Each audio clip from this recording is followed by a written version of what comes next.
بنو تحصیل ډومیل کې د جی اس پی لخوا د شجرکارۍ د مهم افتتاح او په دې اړه د شعور خورولو دپاره یوه دستوره هم شوې ده.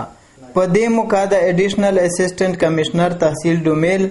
هدایت الله خان نه پرته د مختلفو شعبو سره تعلق لرونکي هم موجود وو. اډیشنل اسسټنټ کمشنر تحصیل ډومیل هدایت الله خان وایي ونې بوټي لګول صدقه جاریه ده او د انساني زندګۍ دپاره بوټي لګول ډیر ضروري او مهم دي. باید چې په دې مهم کې هر څوک چمتو اوسي او د گرین پاکستان منصوبه کې بھرپور برخه واخلي او د خپل برخې د خپل وطن په سرسبز کولو کې عملی مظاهره وکړي. مونږه بوټي ولګول شروع وکړه. اوس د کلی خلک عوام زموږ سره په دې کې بالکل بھرپور تعاون کوي او هغه لګیاري زموږ سره چې کم دی نو دا بوټي لګي. دا بوټي د انساني زندګۍ لپاره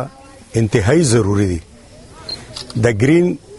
پاکستان لپاره چې موږ د خپل وطن سرسبز کو د دې عوامو په تعاون سره ان شاء الله چې لکه موږ په دې باندې شروع کړی دا او دا به کیږي دغه سه او دا بوټي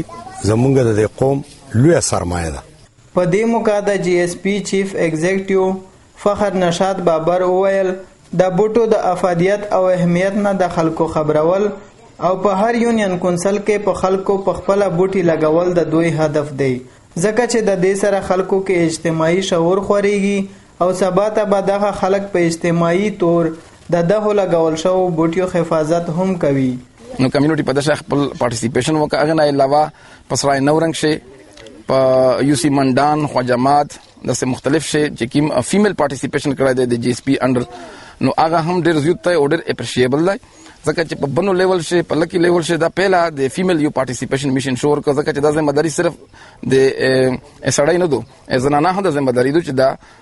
بیټي وکړي په کورینا شي په مختلف د شي نشي همیشوا اراده دا دو چې جی اس پی گرین سسټینبل پاکستان د بنو په 49 یونین کونسل شو په ار یونین کونسل 4000 بیټي کړي د فارست ډیویژن په سپورټ سره نو 4,196,000 بیٹی شول. قومی ذمہ داری دو جی اس پی ټیم هم ذمہ داری دو چې میشو په داسې بھرپور شرکت کی 100% نو پوس شرکت کی چې میش خپل قوم ته خپل ملک ته چې می کلایمټ چینج ایشو رسي چې هغه میش ختمه کی او د میش ملک روشانه شي او د میش آینده نسل ته تکلیف نه باشي. فخر نشاد بابر دا هم ویل د جی اس پی هدف نه یوازې د ونو بوټو لګول دي بلکې اصل هدف یې د دغه بوټیو ژغورل او لویول دي. نو ځکه دوی د بوټیو د اهمیت افادیت او ضرورت په اړه ځای په ځای دستورو او غونډو ته دوام ورکړی دی. د کیمرامین آفتاب خان سره انور کمال خان BW نیوز ډومیل بنو.